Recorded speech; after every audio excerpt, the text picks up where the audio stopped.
Hello, my dear students.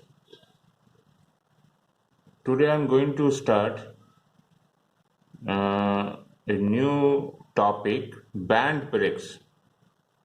Earlier we have covered internal expanding shoe and I've given a lot of derivations and I hope you have gone through it. Now, band breaks, we mean a drum like this rotating in clockwise direction, and this is R stands for, capital R stands for radius of the drum, and here a very flexible, this is a flexible, this one, very flexible steel strip, and this steel strip is lined with friction material. This one, it is coming over the drum, and this strip is pressed against the rotating brake drum, and this is the band, steel strip band lined with friction material, and this is pressed, it is pressed here, over here, against the rotating brake drum. Now this is a very simple band brake. We have also a differential kind of band brake, which will come to know later on. So this is a lever, this is a pivot, and these are all the distances. These are the force, actuating force on the lever. Now this is a simple band brake, and what we mean a simple band brake, when one end of the steel band passes through the fulcrum of the actuating lever. So when this happens, we call it a simple band brake. Now, the working of the steel band is very much similar to that of a flat belt which is operating at zero velocity. We have studied a flat belt, and as you know, the mechanism for working for flat is very much similar to the working of steel band. Now the ratio of band tensions is given by capital P1 by P2 is equal to E to the power mu theta, where P1 is a tension on the tight side of the band, very much similar to the flat belt in Newton, and P2 is a tension on the slack side or the loose side of the band in Newton. Mu stands for coefficient of friction between the friction lining and the brake drum, and theta is the angle of wrap in radian. So from this we can calculate what is the torque absorbed by the band brake. So torque MT, the notation is MT, absorbed by the brake is given by a very simple formula. MT is equal to P1 minus P2 into R. Let this be equation 1, where MT stands for torque capacity of the brake in Newton millimeter, and capital R is the radius of the brake drum in millimeter. P1 and P2, these are forces or tension as defined here, over here. So from this we can very easily calculate the torque capacity of the band brake in Newton millimeter, and this is given by the equation 1. Now what I am going to show you is a free body diagram of forces acting on the band and the lever.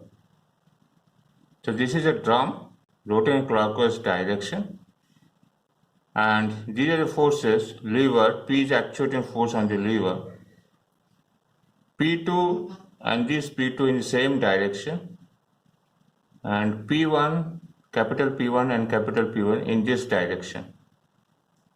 And these are the distance. One distance given by A, another distance given by L. Now, if I consider the forces acting on the lever, this one, so, and if I take moments about the pivot, this one, if I take moments about the pivot, what I get? P2 into A, P2 into A above the pivot is equal to P into L. So when I take the moments, I get this equation. P2 into A is equal to P into L. From here, I calculate the actuating force acting on the lever given by capital P is equal to P2 into A divided by L, and let this be equation 2. Now what I am showing you over here, an element of the band which is subtending an angle d phi here, this angle. This is element of the band break subtending an angle d phi at the center. R is the radius and these are the forces acting on the band. Now let us consider an elemental area of the friction lining, this one, elemental area of the friction lining, this part. This is known as elemental area, and this is lined up with friction material. So if I consider an elemental area of friction lining, so this area is given by R is equal to R into d phi into W. W is the width of the lining parallel to the axis of the brake drum. Now here you see one force is P, another force is P plus dP. P, capital P, this one, is a tension in the band in the loose side, whereas P plus dP is a tension in the band in the tight side. Loose side is also known as slack side, as I've told you earlier. So P, remember P, capital P, the tension of force in the band in the loose side, whereas P plus dP is a tension in the band in the tight side. Now if small p stands for intensity of pressure, so how do we calculate the normal reaction Dn? So from here, the normal reaction Dn is given by small p into R into W into d phi, equation A. Now if I consider the equilibrium of vertical forces on the element, equilibrium of vertical forces, this one, on the element, so I get dn is equal to p into sine d phi by 2 plus p plus dp into sine d phi by 2, equation B. Now if the angle is small, if I consider the angle to be very small, the sine d phi by 2 becomes d phi by 2. And if I neglect the higher order differentials, so from this equation B I get dn is equal to p into d phi, equation C. Now dn we have calculated as small p r w d phi, and dn also we have found out capital P into d phi. So from these two equations, dn cancels out. So what we get, small p is equal to capital P by Rw. Now if the intensity pressure is maximum when the band tension capital P is equal to P1. So therefore from this equation we get P max is equal to capital P1 by Rw, R into W. Now as I've told you, there is also another type of band brake known as differential band brake. So in this case, in case of differential band brake, neither the end of the band passes through the fulcrum of the actuating lever. I'll show you the figure in the next slide. And this type of band brake is designed for condition of self-locking, which is totally undesirable because the brake goes out of control of the operating person. So we'll see in the next how a differential band brake looks like.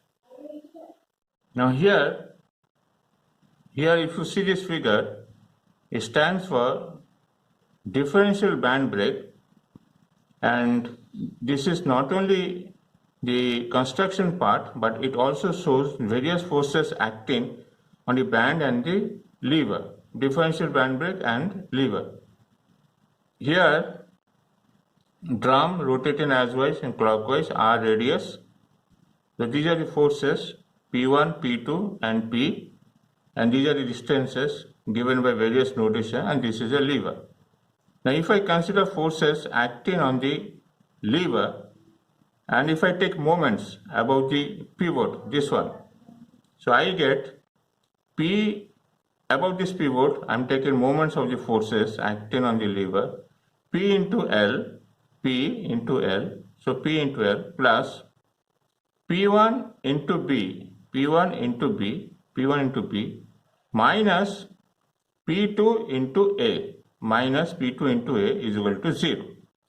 So from this, what I get, capital P is equal to P2 into A minus P1 into B by L. Also we know that capital P1 by capital P2 is equal to e to the power mu theta. So if I put this value in this equation, I get capital P is equal to P2 into A minus B into e to the power mu theta by L. Now, so for self-locking condition, it is a necessary condition that P should be 0 or negative. That is, A is less than or equal to B into e to the power mu theta. So, from this, we can calculate the condition for self-locking. This is given by this equation.